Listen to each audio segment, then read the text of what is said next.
സുപ്രഭാതം. Good morning guys. എൻ്റെ ഈ വീഡിയോ കാണുന്നവരിൽ എത്ര പേർക്ക് ചെടിയോട് പ്രേമമാണ്? കുറേ പേര് കാണുമല്ലേ? അതുപോലെ എൻ്റെ വീട്ടിലുണ്ട് 2 പേര്, എൻ്റെ അജിത്തേട്ടനും അച്ഛനും.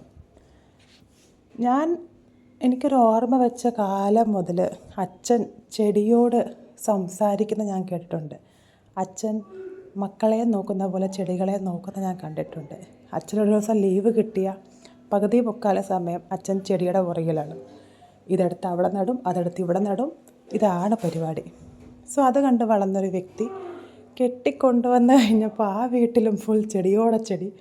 അവിടെ എല്ലാവരും ചെടികളോട് ഭയങ്കര പ്രേമം. ഇപ്പം ഇവിടെ വന്നു കഴിഞ്ഞപ്പം ഇപ്പം ഞങ്ങളെ ലൈഫ് തുടങ്ങി കഴിഞ്ഞപ്പോൾ, ഞാനും അജിത്തേട്ടനും പിള്ളേരുമായിട്ടുള്ള ലൈഫ് തുടങ്ങിയപ്പം അജിത്തേട്ടനും അതേ സെയിം. എന്നും രാവിലെ വെള്ളം ഒഴിക്കുക, ചെടിയെ നോക്കുക, പുതിയ ചെടി കാണുമ്പോൾ കൊണ്ടുവന്ന് നടുക, ഇതൊക്കെ തന്നെ.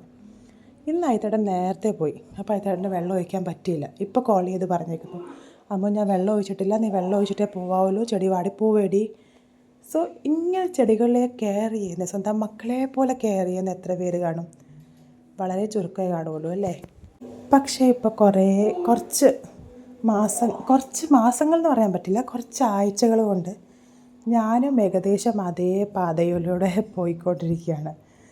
ഞാനും പിള്ളേരും മാത്രമുള്ള സമയത്ത്, വൈകുന്നേര സമയത്ത് ഞാൻ ഈ ചെടികളോട് സംസാരിക്കും, ഇതിൻ്റെ ഇലയോട് സംസാരിക്കും, എൻ്റെ പൂക്കളോട് സംസാരിക്കും, എൻ്റെ വിഷമങ്ങൾ ചില സമയത്തെ പറയും. സോ ഇതുപോലെ ചെയ്യുന്ന കുറേ പേര് കാണുമായിരിക്കും അല്ലേ? അങ്ങനെ ചെയ്യുന്നവരുണ്ടെങ്കിൽ വളരെ നല്ലത്. എനിക്ക് കമൻറ്റ് ചെയ്യുക. ചെയ്യാത്തവരുണ്ടെങ്കിൽ ചെയ്തു തുടങ്ങും. വളരെ മനോഹരമാണ് ഈ ഒരു ആചാരം.